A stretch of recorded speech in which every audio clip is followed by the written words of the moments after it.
Now, you've seen his face everywhere, maybe on your son or daughter's T-shirts, but hopefully you will soon realize why that has got to stop. I guess we have to make a choice. Giselle in a bikini. This is how to learn about history. You see, this is the hottest supermodel in the world. What is this? This is Che. And this, too, is Che. And so is this.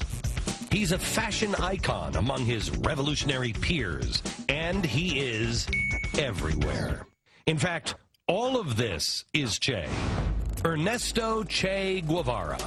There's the famous T-shirt. It is so famous, in fact, that you can buy T-shirts that have images of the T-shirt on it. Che's image, it sells beer, it sells lighters, it sells belt buckles, it sells baby onesies.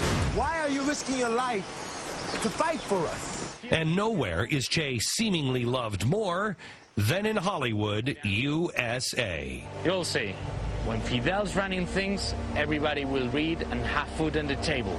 But is that who Che really was?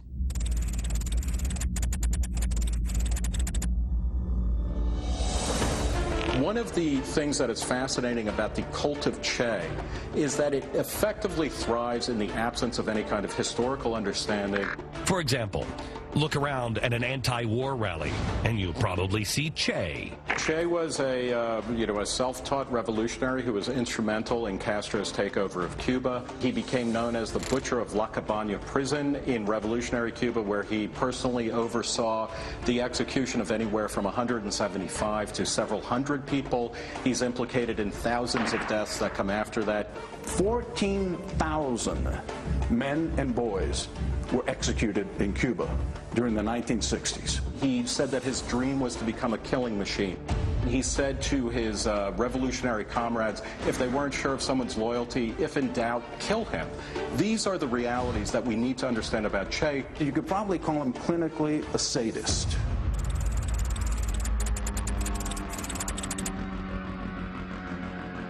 When you read his diaries, he goes into particular detail about when he himself shoots people in the head. But it goes beyond war. Go to a rock concert, and you're sure to see Che. This is a man who tried to ban free expression, particularly musical expression such as rock music and jazz music, because he thought it was imperialist. He was the Caribbean equivalent of the Taliban. He enforced a single moralistic viewpoint, and if you didn't agree with him, you would be killed. One of my favorite is Carlos Santana. At the 2005 Oscars, naturally, the Motorcycle Diaries won an Oscar, and Carlos Santana went there to play the theme song for it. Well, he was wearing a Che Guevara t-shirt. Carlos Santana was showing off the emblem of a regime that made it a criminal offense to listen to Carlos Santana music. But surely Che was a progressive and uniting force on race, right? He says, the Negro is lazy and indolent and spends all of his money on frivolities and booze, whereas the European is intelligent and forward-looking. This is from his own diaries, yet we've got Jesse Jackson down there.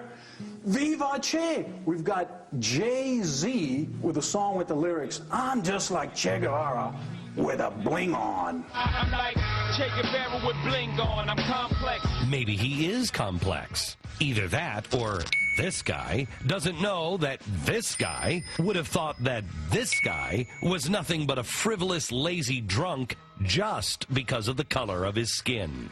So what's wrong with wearing the T-shirt of a warmongering, bloodthirsty racist? Well, what if he was also a terrorist, too? To his home, to his places of work, to his places of recreation. We will attack the enemy wherever he lives. Folks, this was written in 1966. He preempted Al-Qaeda by 30, 40 years. Let's see if you can tell the difference. Which quote is from Che, and which one is from Osama bin Laden? Who said that if he had nuclear weapons, he would use them against the very heart of America, including New York City? And who said the U.S. is a great enemy of mankind? Against those hyenas, there is no option but extermination. Yeah, it was kind of unfair. It was a trick question. Both of those quotes are from Che. Luckily, his attempts at killing Americans on our soil were about as effective as his attempts to ignite revolution around the world. We look 50 years into the future, and there are only two unapologetic communist regimes, North Korea and Cuba. If they had enough nutrition in order to run out of North Korea, they would do that. They're starving there. In Cuba, we see time and again people who are so desperate to get off that island hellhole that they will swim through shark-infested waters. Che was the vanguard of the revolution. He was going to bring communism everywhere around the world. In this sense, Che was an absolute abject failure, and it's a damn good thing that he was. While Che wasn't successful in his bid for world revolution, there are plenty of people trying to pick up right where he left off. So what was it like to live in the one place that Che was successful? Find out next. You've heard the infamous quote that one death is a tragedy, a million is a statistic. We've examined these events from a big picture perspective, but now let's move away from the statistics and look at the personal tragedy. Che Guevara. His image is a global fashion phenomenon. Hopefully, by now, you know why that's so offensive to so many. But giving you the number of executions he ordered is one thing. Seeing the effect is another. They portray him in the movies as a hero and as a humanitarian. He was a cold killer.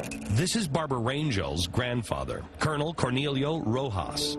He was a freedom fighter way before Batista came into power. He was descendant of patriots.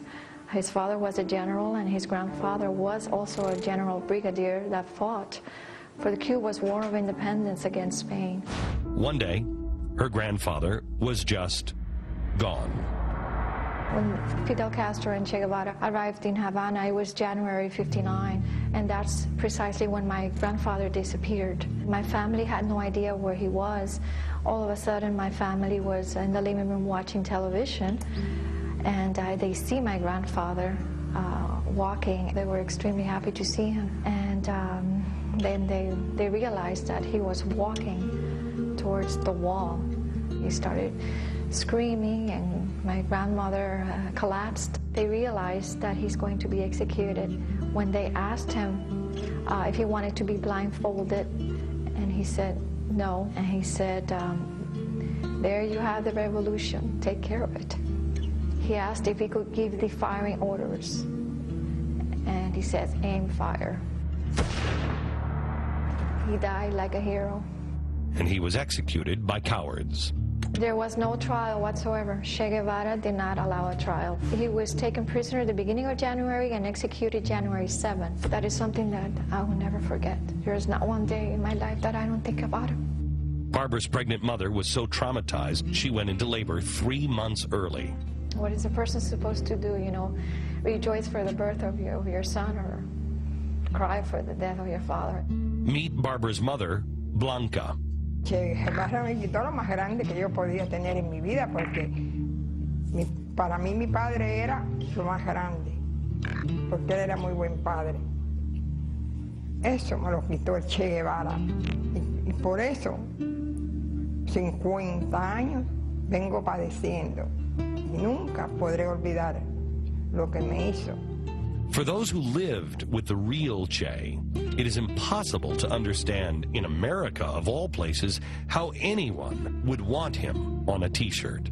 Please do a lot of research before you make a fool of yourself wearing a T-shirt of a cold killing machine. Throughout the interview with Barbara and Blanca, they were incredibly strong. But you can see how deeply these events have shaken them, even to this day. Yo no he podido ser la misma mujer que fui antes, porque yo...